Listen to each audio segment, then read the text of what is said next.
नमस्कार, मु तपस्विनी। प्रिय दर्शक बंधु, पुनर्बार आपण मानकु एही जीवंत आहार कार्यक्रम को स्वागत करे। आसंतु सबुदिन भली आज मध्य आमे ईश्वरंक वाक्यरु किछि अंश पाठ करिबा एवं ताहाकु ध्यान करिबा। आजिर ध्यानर अंश पवित्र बाइबल रु आदि पुस्तक ताहार 5 अध्याय 1 पदरु 32 पद। आजिर मुख्य प्रसंग ईश्वरंक सह गमन करिवा द्वारा सांत्वना। एठारे एपरि लेखा अछि, आदमंकर वंशावलीर वृत्तांत एही। जेउ दिन परमेश्वर मनुष्य को सृष्टि कले, सेही दिन परमेश्वरंक सादृश्य से तांको निर्माण कले। पुरुष और स्त्री करी से सेमानको सृष्टि कले।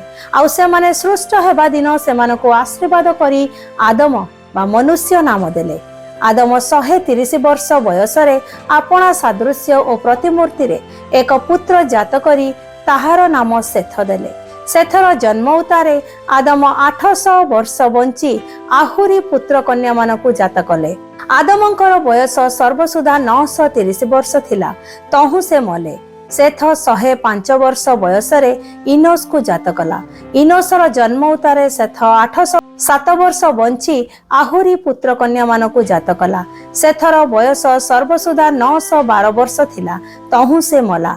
इनोस 90 वर्ष बयसरे कईनानकु जात कला। पुणी कईनानर जन्म उतारे से 815 वर्ष बंची आहुरी पुत्र कन्या मानकु जात कला। इनोसर बयस सर्वसुधा 905 वर्ष थिला, तहु से मला।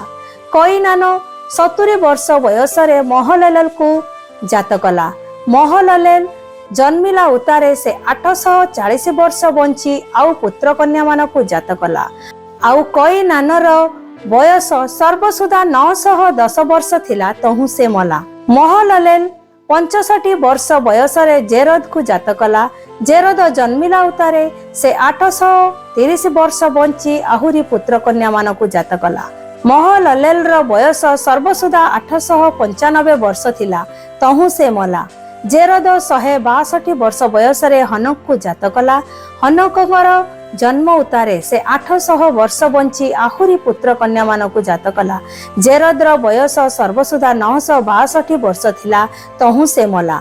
हनक 65 वर्ष बयसरे मथुसेलह को जात कले।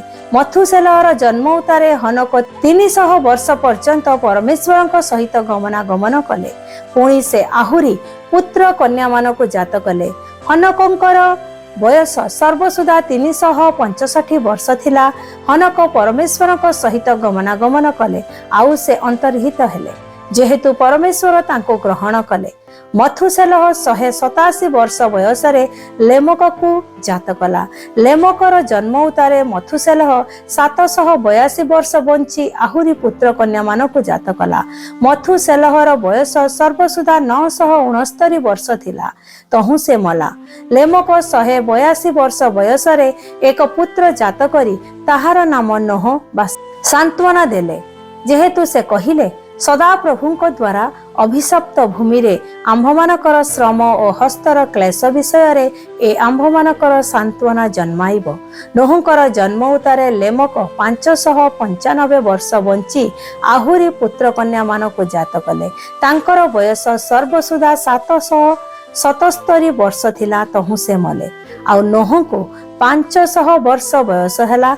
आउ नोह सेम और हाम और जेफत को जात कले। आजिर पठित शास्त्रांश रे ईश्वर आम प्रत्येक को आशीर्वाद करंतु। आसंतु आजिर पठित शास्त्रांश को आम्भे माने बुझिबा। पूर्व अध्याय रे आमे कईनक वंशावली देखुछु, किंतु एही अध्याय रे आमे ईश्वरंक लोकंक वंशावली सेथंक द्वारा देखुछु। ईश्वरंक आज्ञा अनुसार से माने बहुवंश प्रजावंत होई वृद्धि पाइबाकु लागिले, किंतु से माने जागतिक मृत्युरु वर्ती पारिले नहीं, कारण मृत्यु हेउछि ईश्वरंक विचार मनुष्य मानक निमंते। वंशावली रे हनक परमेश्वरंक सहित चलीथिले एवं मृत्यु न देखि से स्वर्ग को उठा जाइथिले। ताहांको कहानी दर्शाए जे परमेश्वरंक सहित चलिबा हेउछि सत्य जीवन एवं परित्राणर पथ। सेहीपरि जेतेबेले लेमक पाप और अव्यवस्था परिपूर्ण एक जगत रे जीवनर सम्मुखीन होइथिले, सेतेबेले से बा लेमक तांको पुत्र नोहଙ୍କ माध्यमरे परमेश्वरଙ୍କ सांत्वना पाई अपेक्षा करिथिले, जहाँ आम्बे 1 पदरु 32 पद मध्यरे देखुअछु। एठारे ईश्वर किए अटंती? 29 पद आम मानकु एहिपरि कुहे, पाप और मंदतारे कष्ट पाउथिबा लोकमानकु ईश्वर सांत्वना दियंती।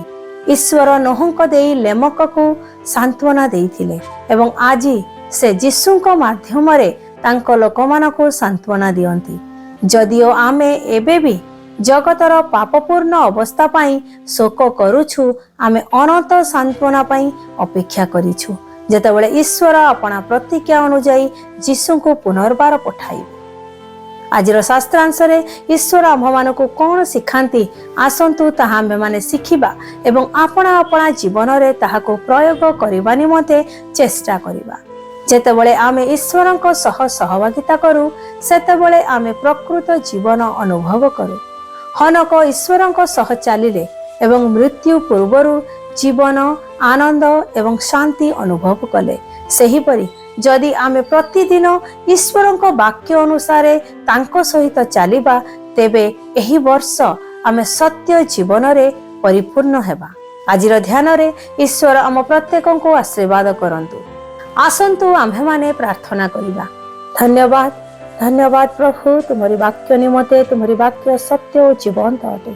प्रिय प्रभु, जेपरि तुम्हारी वाक्य कहे, हनक जेपरि तुम्हारी पथरे तुम्हारी परित्राणर पथरे चलिले, सेहीपरि प्रभु आम्भमानकु अनुग्रह कर, जेपरि एही वर्ष आमे तुम्हारी पथरे हमर जीवनर शेष पर्यंत प्रभु तुम्हारी वाक्य द्वारा चलिबु, आम्भमानकु साहाय्य कर।